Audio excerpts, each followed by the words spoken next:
برطانیہ device of UK Wasim Khan परवाना America और ईरान के जौहरी मुज़ाकरात कशीदगी मुकालमा और मुमकिनात। दुनिया एक बार फिर इस मोड़ पर खड़ी है जहां अमन और तसादुम के दरमियान सिर्फ एक मुआहिदा का फासला है। अमेरिका और ईरान के दरमियान जारी जौहरी मुज़ाकरात न सिर्फ दोनों ममालिक के मुस्तकबिल के लिए बल्कि मशरिक़ वस्ता के अमन और आलमी इस्तेहकाम के लिए भी फैसला कुन हैसियत रखते हैं। पस मंज़र 2003 में ईरान के जौहरी प्रोग्राम के इंकिशाफ के बाद से आलमी ताकतें इसके अज़ाइम पर शुकूक और शुबहात का शिकार रही है।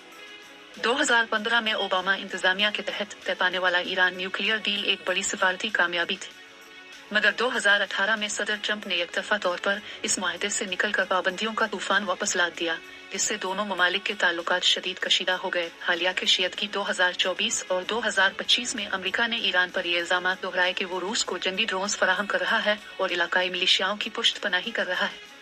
इन इक़दामात के जवाब में अमेरिका ने एक बार फिर ईरानी इदारों और अफराद पर इक़्तिसादी पाबंदियां आयद की। सिफारतकारी की वापसी इस तमाम कशीदगी के बावजूद अमेरिका और ईरान के नुमाइंदे हाल ही में ओमान के दारुल हुकूमत मस्कत में खामोशी से मिले।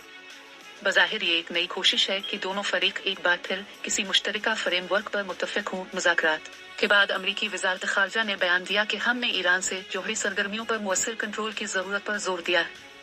बातचीत का माहौल तमीरी रहा है, जबकि ईरानी हुक्काम का कहना है कि हमारी अवलीन तरजीह पाबंदियों का खात्मा और ईरान के कानूनी हक का एतराफ़ है। मुस्बत इम्कान अगर ये मुज़ाकरात कामयाब होते हैं तो ईरान को इक़्तिसादी रिलीफ मिलेगा, ख़ित्ते में कशीदगी में कमी आएगी, आलमी मंडी में तेल की कीमतों में इस्तेहकाम आ सकता है। अगर मुज़ाकरात नाकाम होते हैं, ईरान जौहरी अफजूदगी में इजाफा कर सकता है। इसराइल और खलीजी ममालिक की सिक्योरिटी तशवीश बढ़ जाएगी। अमरीका दोबारा फौजी ऑप्शंस पर गौर कर सकता है। अमन की उम्मीद बाकी है। जौहरी हथियारों से पाक दुनिया का ख्वाब सिर्फ इसी वक्त हकीकत बन सकता है जब बड़ी ताकतें सिफारतकारी को जन्म पर तरजीह दें।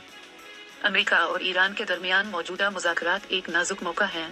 अगर उनसे फ़ायदा न उठाया गया तो आने वाली नस्लों को शायद इसके नताइज भुगतना पड़े।